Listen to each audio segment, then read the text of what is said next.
ये मेरी कविता है समाज की उन लड़कियों के लिए जो अपने माता पिता के सपनों को चकनाचूर कर देती है। अरे घुटने घुटने चलना बेटी, खड़ी मत हो जाना तुम। अरे घुटने घुटने चलना बेटी, खड़ी मत हो जाना तुम। छोटी अच्छी लगती हो, बड़ी मत हो जाना तुम। अरे छोटी अच्छी लगती हो, बड़ी मत हो जाना तुम। जब बेटी ने घर में जन्म लिया, अरे जब बेटी ने घर में जन्म लिया, माता पिता ने उसे लक्ष्मी का रूप दिया। अरे माता पिता ने उसे लक्ष्मी का रूप दिया। साक्षात लक्ष्मी का रूप लेकर घर में आई बेटी के चलते माता पिता ने खूब खुशियां मनाई। बेटी को पढ़ाया लिखाया, बेटे से भी ज़्यादा प्यार जताया। बेटी को कभी किसी चीज़ की कमी नहीं होने दिया। अरे यूँ मानो बेटी में थी पिता की धड़कन, पिता में थी बेटी की जान। अरे यूँ मानो बेटी में थी पिता की धड़कन, पिता में थी बेटी की जान। देखते ही देखते बेटी हो गई जवान। अरे देखते ही देखते बेटी हो गई जवान। और बेटी हुई जवान तो माता पिता को उसके विवाह के सपने आने लगे। माता पिता बेटी के विवाह के सपने सजोने लगे। अरे माता पिता बेटी के विवाह के सपने सजोने लगे।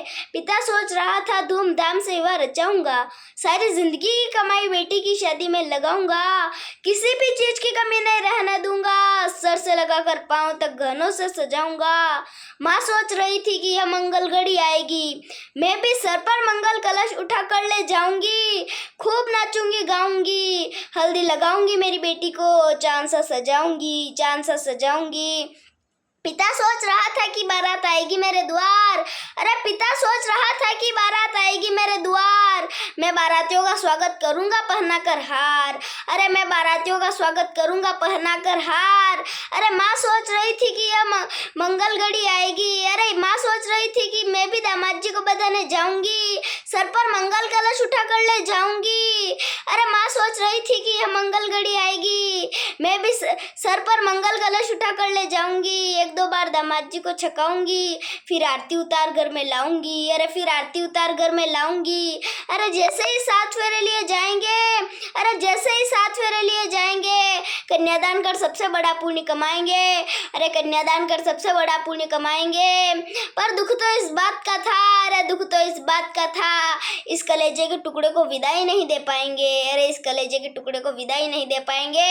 अरे जिस बेटी को जान से भी ज्यादा प्यार किया, पल भर के लिए आंखों से दूर नहीं होने दिया, उस बेटी को अपनों से दूर कैसे कर पाएंगे। अरे उस बेटी को अपनों से दूर कैसे कर पाएंगे।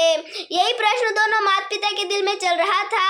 अरे यही प्रश्न दोनों माता पिता के दिल में चल रहा था।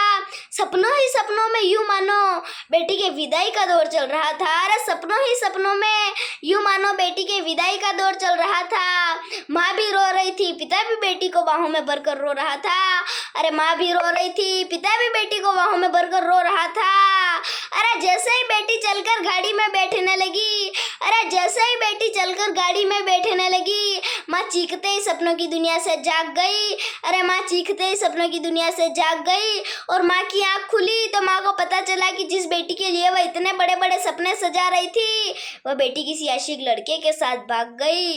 अरे वह बेटी किसी आशिक लड़के के साथ भाग गई। इस सदमे को कमजोर दिल का पिता सह नहीं पाया। सुनते ही पिता को अटैक आया। अब मैं समाज में क्या मुंह दिखाऊंगा, कैसे मैं इन दुनिया वालों के सामने सर उठाकर चल पाऊंगा, कैसे मैं इन लोगों के तानों से बच पाऊंगा। इतना सोचते ही पिता ने अपने प्राणों को त्याग दिया।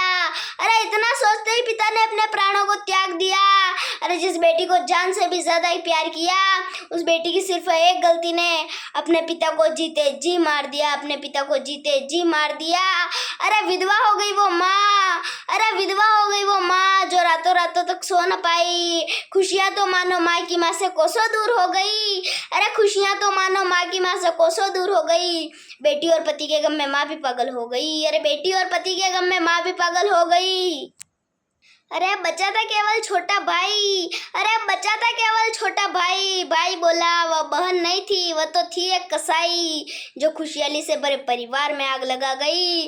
अरे जो खुशहाली से भरे परिवार में आग लगा गई। भाई ने भी माँ का खूब इलाज कराया, सारा पैसा माँ के इलाज में लगाया, पर दुर्भाग्य था उस बेटे का। अरे दुर्भाग्य था उस बेटे का, माँ का दिमाग सही नहीं हो पाया, माँ का दिमाग सही नहीं हो पाया। अरे अब न तो उसके पास पैसा न उसके पास काम, अरे अब न तो उसके पास पैसा न उसके पास काम। अरे भटकता रहा वह सुबह व शाम, अरे भटकता रहा वह सुबह व शाम, लेकिन उसे कहीं पर भी काम नहीं मिल पाया।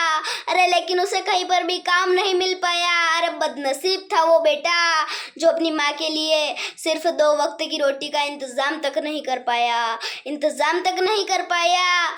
तभी हर तरफ से परेशान होकर छोटा भाई भी एक दिन ऐसा कदम उठा गया कि चलती ट्रेन के आगे कूदकर छोटा भाई भी अपनी जान दे गया। अरे छोटा भाई भी अपनी जान दे गया, लेकिन उसकी जेब में मिला पत्र सभी बहन बेटियों के लिए एक संदेश दे गया कि हमारी प्यारी प्यारी बहना, रख सको तो इस राखी के धागे की लाज रख लेना, और हो सके तो मेरी प्रार्थना को स्वीकार कर लेना, और ऐसा कदम कभी उठा मत लेना, और ऐसा कदम कभी उठा मत लेना कि सर उठाकर चलने वाला पिता शर्म से मर जाए, और माँ बेटी और पति के गम में पागल होकर दर दर की ठोकरें खाए, दर दर की ठोकरें खाए, और भाई दुनिया और बेरोजगारी से परेशान होकर रेल की पटरियों पर जाकर कट जाए, रेल की पटरियों पर जाकर कट जाए। अरे जिस भी बेटी द्वारा अगर ऐसा कदम उठाया जाएगा, अरे जिस भी बेटी द्वारा अगर ऐसा कदम उठाया जाएगा, उसे माँ बाप तो क्या भगवान भी कभी माफ़ नहीं कर पाएगा, भगवान भी कभी माफ़ नहीं कर पाएगा। अरे बेटियां अगर अपने माता पिता के सपनों को यूं तोड़ जाएगी, अरे बेटियां अगर अपने माता पिता के सपनों को यूं तोड़ जाएगी, तो फिर कोई भी माँ बेटी को जन्म देने की हिम्मत नहीं कर पाएगी, हिम्मत नहीं कर पाएगी। मैं साक्षी अहीर, पिलखेड़ी से। जय हिंद।